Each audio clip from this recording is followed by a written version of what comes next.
Друзья, всем привет! Сегодня поговорим о чисто арматурных наушниках от компании KZ. Приходят наушники в небольшой черной коробке, здесь есть логотип компании, а сбоку указано название модели AS10 Pro. Стоит отметка, что это версия без микрофона, но если он вам нужен, вы можете приобрести с ним. За звук отвечает 5 арматурных излучателей, чувствительность составляет 109 дБ и они получили 26 Ом импеданс.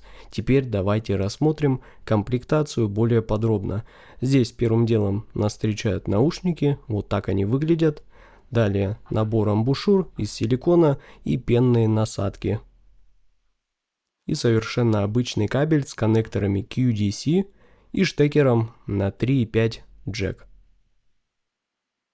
Наушники KZ AS10 Pro достаточно крупные, лицевая панель выполнена из металла и имеет название этой модели AS10 Pro и маркировку канала левый либо правый. Внутренняя часть у них тут прозрачная, что, честно говоря, на мой взгляд, довольно странное решение. Мне кажется, лучше бы она была более затемненная, смотрелось бы это намного интереснее. Но звуковод у них тут хорош, он достаточно вытянутый, с отличным бортиком для лучшей фиксации амбушюр и дополнительной сеточкой сверху. Ну и несмотря на довольно крупные габариты, наушники сидят в ушах отлично. Плотная посадка и отличная звукоизоляция, в этом плане тут полный порядок. Разве что кабель я бы все-таки советовал использовать какой-нибудь другой. И амбушюры, конечно, тоже желательно использовать не комплектные, а, например, Tanzu Sankai и другие подобные им. Они реально будут отличным выбором. А теперь давайте поговорим о том, как звучат наушники KZ AS10 Pro. Вот так выглядит график, частотные характеристики, и эти наушники имеют Harman Tuning с усилением низких частот на 8 дБ, с провалом на середине, что, конечно, точно не соответствует Harman Target, и более завышенным усилением области верхней середины. Причем и высокие частоты тут усилены аж на 11 дБ, что, конечно, очень так немало. Ну а дальше следует знакомый нам спад уже после 13 кГц.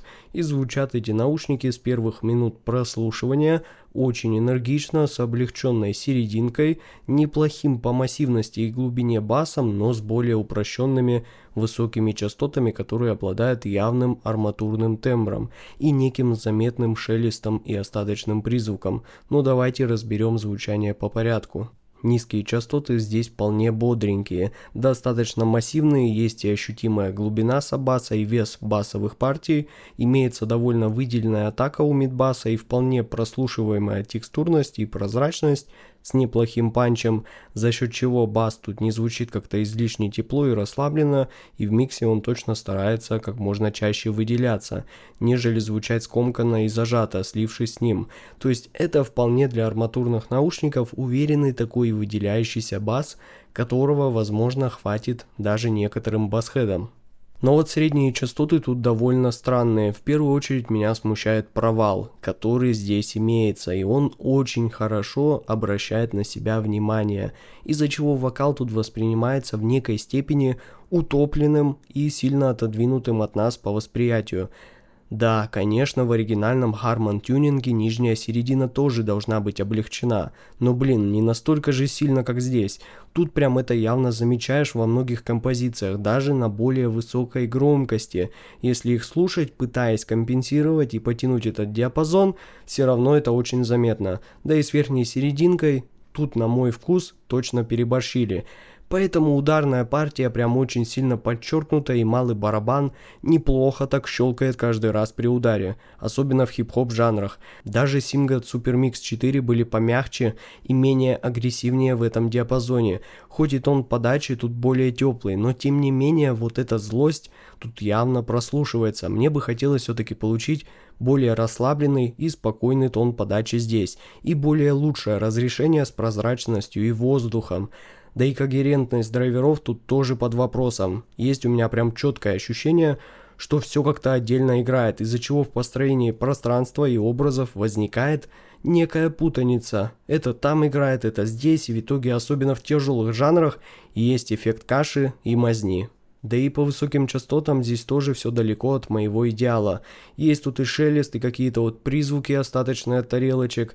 Это даже не просто реверберация ее хвосты, и не вопрос вот к этой частотной характеристике, а именно это все относится больше к самим излучателям, которые имеют вот такую замеченную особенность, про которую я считаю должен вам сказать. Да и звучит этот диапазон достаточно ярко и рисковато, иногда проскакивают сибилянты, потому что наушники получились очень требовательными к качеству записей. Да и что-то тяжелое, как по мне, это не для них, так как техничность и аналитика тут не на самом высоком уровне, несмотря на использование арматурных излучателей. Взять те же мои референсные Tanzu Neja, так там совсем другое дело. Спокойно включаем, что хочешь, все переварят. А здесь прям надо подгадать, как они и что отыграют вам. Да и есть тут некая зажатость, и вполне возможно из-за того, что высокие частоты тут очень быстро спадают после 13 кГц. Лучше бы было, если бы они играли хотя бы до 16 кГц, ну как на моем таргете, и более качественно и прозрачно. Вот тогда бы было другое дело. А так, ну не знаю, ребята, думаю, тут выводы очевидны. Ну и вот как-то так получилось, ребята. Наушники KZ AS10 Pro точно не попали под мои вкусовые предпочтения. Они довольно яркие, рисковатые, с очень заметным арматурным тембром. Да, басок, конечно, тут для арматурок неплохой, и ударный, и текстура даже есть, но вот средние и высокие частоты все-таки заметно тут так портят все общее впечатление от наушников, и надо это определенно исправлять. Ссылка на покупку наушников находится в описании и в закрепленном комментарии под видео. Не забывайте ставить лайки, писать ваши комментарии, спасибо всем за просмотр, с вами был IC Genius, всем пока.